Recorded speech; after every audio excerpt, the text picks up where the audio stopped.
Hello everyone. स्वागत है आप सबका learning with Gautam YouTube channel में। तो आज के इस वीडियो में हम करने वाले हैं क्लास 12th म्यूजिक के यानी कि संगीत के most important objective question answer को, जो कि आपके आने वाले एग्जाम के लिए काफी ज्यादा महत्वपूर्ण प्रश्न रहने वाला है। तो आप लोग वीडियो को अच्छे से ध्यानपूर्वक और लास्ट तक जरूर देखिएगा। तो चलिए शुरू कर लेते हैं पहले क्वेश्चन से। और पहला क्वेश्चन है हमारा, आलाप का क्या उद्देश्य होता है। आलाप का क्या उद्देश्य होता है? तो राग का परिचय देना आलाप का उद्देश्य होता है। ऑप्शन नंबर सी हो जाएगा। नेक्स्ट क्वेश्चन है, नाद के कितने प्रकार होते हैं? तो नाद के याद रखना है, दो प्रकार होते हैं। कौन कौन से होते हैं? तो आहत नाद और अनाहत नाद, ये है नाद के दो प्रकार। और ये क्वेश्चन बहुत ही ज्यादा इंपॉर्टेंट है आपके एग्जाम के लिए, तो इसको अच्छे से याद ही रखिएगा। अगला क्वेश्चन करते हैं। और नेक्स्ट क्वेश्चन है हमारा, भारतीय संगीत के सिद्धांत पर आधारित प्रमुख ग्रंथ कौन सा है? भारतीय संगीत के सिद्धांत पर आधारित जो प्रमुख ग्रंथ है उसका नाम है संगीत रत्नाकर। और संगीत रत्नाकर के लेखक कौन है? तो याद रखिएगा सारंग देव है। अगला क्वेश्चन है हमारा, कौन सा स्वर त्रिभ होता है? चार ऑप्शन में से आपको बताना है कौन सा स्वर जो है उसमें त्रिभ मध्यम का प्रयोग किया जाता है। तो मौका, ऑप्शन सी हो जाएगा। अगला क्वेश्चन है, ताल की प्रत्येक इकाई को क्या कहते हैं? तो ताल का जो प्रत्येक इकाई होती है उसको हम लोग मात्रा कहते हैं। ऑप्शन नंबर बी हो जाएगा।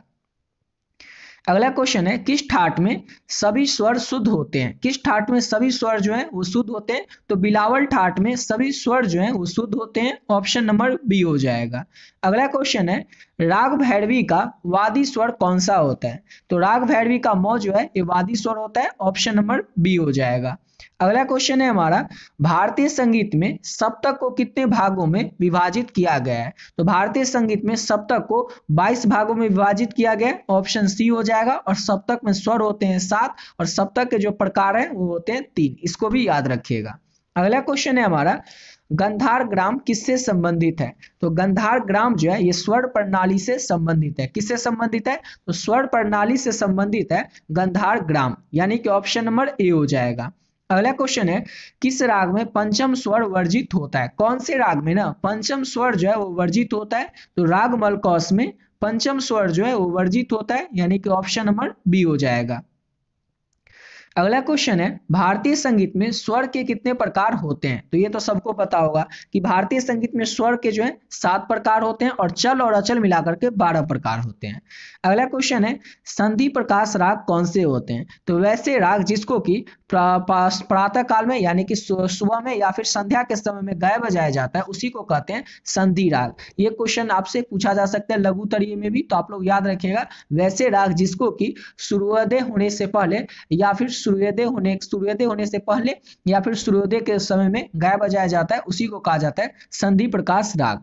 अगला क्वेश्चन है हमारा, किस राग को मंगल राग भी कहा जाता है? किस राग को ना मंगल राग भी कहा जाता है? तो राग कल्याण को मंगल राग के नाम से भी जाना जाता है। ऑप्शन नंबर सी हो जाएगा। अगला क्वेश्चन है, कौन सा वाद्य यंत्र तंतु वाद्य यंत्र के अंतर्गत आता है? तो वैसे वाद्य यंत्र जिसमें कि तार होते हैं वो आते हैं तंतु वाद्य यंत्र के अंतर्गत। अब क्या है चार ऑप्शन में से? तो वीणा, वीणा सितार हो गया, वीणा हो गया, ये सभी में क्या होता है? तो वाद्य यंत्र होता है। तो ये सब में क्या होगा? ये सब तंतु वाद्य यंत्र के अंतर्गत आएगा। याद रखिएगा वैसे वाद्य यंत्र जिसके अंतर्गत तार होगा वो वाद्य यंत्र जो होंगे वो तंतु वाद्य यंत्र के अंतर्गत आएंगे, जैसे कि वीणा, सितार और भी सारे वाद्य यंत्र हैं। और अगला क्वेश्चन करने से पहले आपको बताना चाहेंगे कि अगर अभी तक आप लोग म्यूजिक के इंपॉर्टेंट गेस्ट क्वेश्चन का पीडीएफ नहीं लिए तो किस तरह से आप लोग इस पीडीएफ को ले सकते हैं। ऑलरेडी बहुत सारे बच्चे पहले से इस पीडीएफ को ले चुके हैं, तो जो भी बच्चे पहले से इस पीडीएफ को ले लिए वे लोग क्या कीजिएगा, वीडियो को थोड़ा स्किप करके अगले क्वेश्चन से आप लोग देख लीजिएगा। और जो लोग बचे हुए हैं अभी तक इस पीडीएफ को नहीं लिए उनको बता दें कि इस पीडीएफ को आप लोग कैसे ले सकते हैं और इस पीडीएफ में आपको क्या क्या मिलेगा। तो इस पीडीएफ में आपको मिलेगा म्यूजिक का important guest objective question, music का इंपॉर्टेंट सब्जेक्टिव क्वेश्चन जिसमें कि लघु उत्तरीय और दीर्घ उत्तरीय दोनों टाइप के प्रश्न आएंगे। और साथ ही साथ आपको मिलेगा म्यूजिक के पिछले 11 साल में जो भी प्रश्न आपके एग्जाम में ऑब्जेक्टिव क्वेश्चन पूछे गए हैं वो सभी के सभी प्रश्न आप लोगों को आंसर के साथ इस पीडीएफ में देखने को मिल जाएगा। और इतना सब कुछ जो आपको मिल रहा है ये केवल और केवल 30 रुपए में आपको मिल रहा है। इसको आप लोग केवल और केवल 30 रुपए पे करके ले सकते हैं। इतना कम इसका प्राइस इसीलिए रखें ताकि हर एक बच्चा इसको ले सकेगा। अफोर्ड कर सकेगा और अपने आने वाले एग्जाम की तैयारी और भी बेहतरीन ढंग से कर सकेगा। अब आपको पे कैसे करना है और लेना कैसे है, तो ये जो आप नंबर दिख रहे हैं 7903820891, इस नंबर पे आप लोगों को फोन पे, गूगल पे, पेटीएम किसी भी माध्यम से केवल और केवल 30 रुपए पे कर देना है। और जैसे ही आप 30 रुपए इस नंबर पे पे करते हैं, आपको क्या करना है, इसका स्क्रीनशॉट ले लेना है और इसी नंबर से जो व्हाट्सएप है उस व्हाट्सएप पे आपको स्क्रीनशॉट को भेज देना है। और स्क्रीनशॉट भेजने के बाद बस आपको एक व्हाट्सएप पे छोटा सा मैसेज कर देना है म्यूजिक, जिससे कि ये पता चल जाए आपको म्यूजिक का पीडीएफ चाहिए।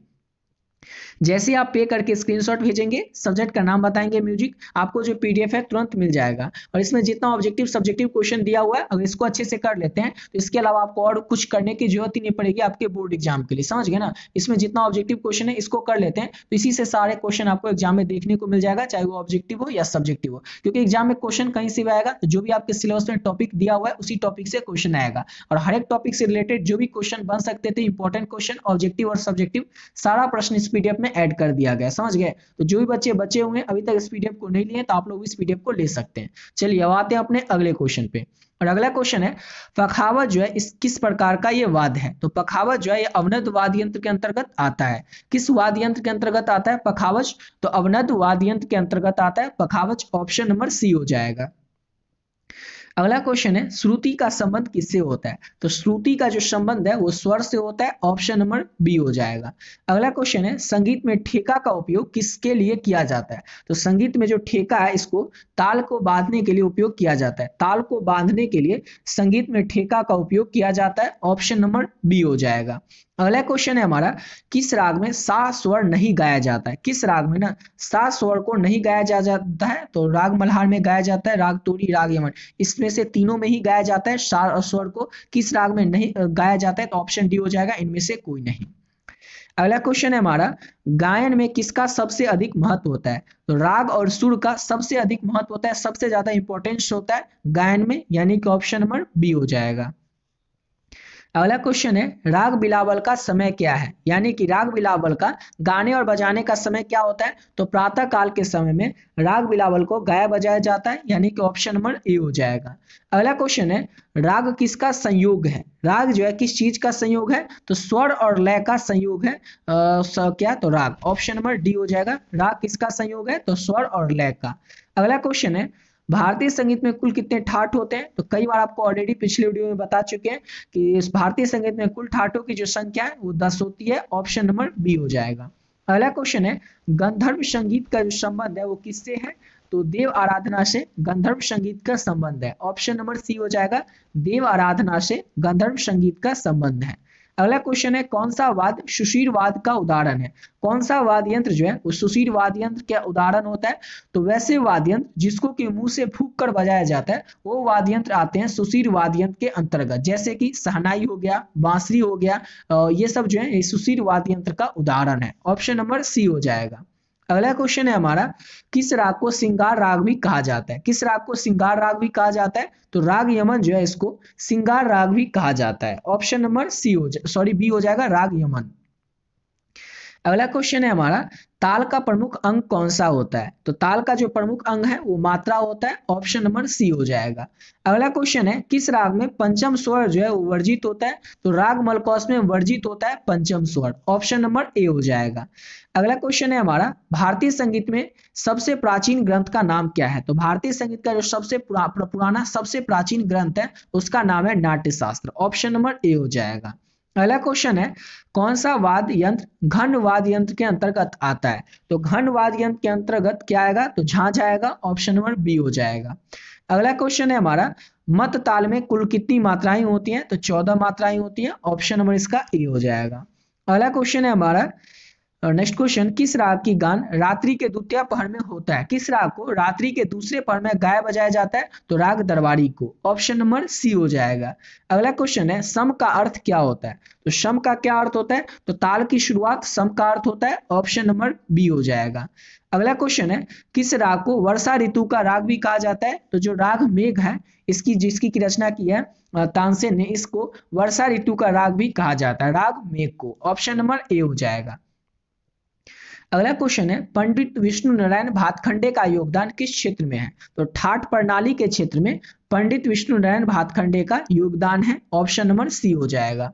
अगला क्वेश्चन है, कौन सा राग अलहर्ता और उल्लास का प्रतीक है? अलहर्ता और उल्लास का प्रतीक राग हिंडौल को कहते हैं। ऑप्शन नंबर बी हो जाएगा। इसी के साथ वीडियो पे कंप्लीट करते हैं। आशा करता हूं आप लोग को वीडियो अच्छा लगा होगा। मिलते हैं नेक्स्ट वीडियो में नए वीडियो के साथ।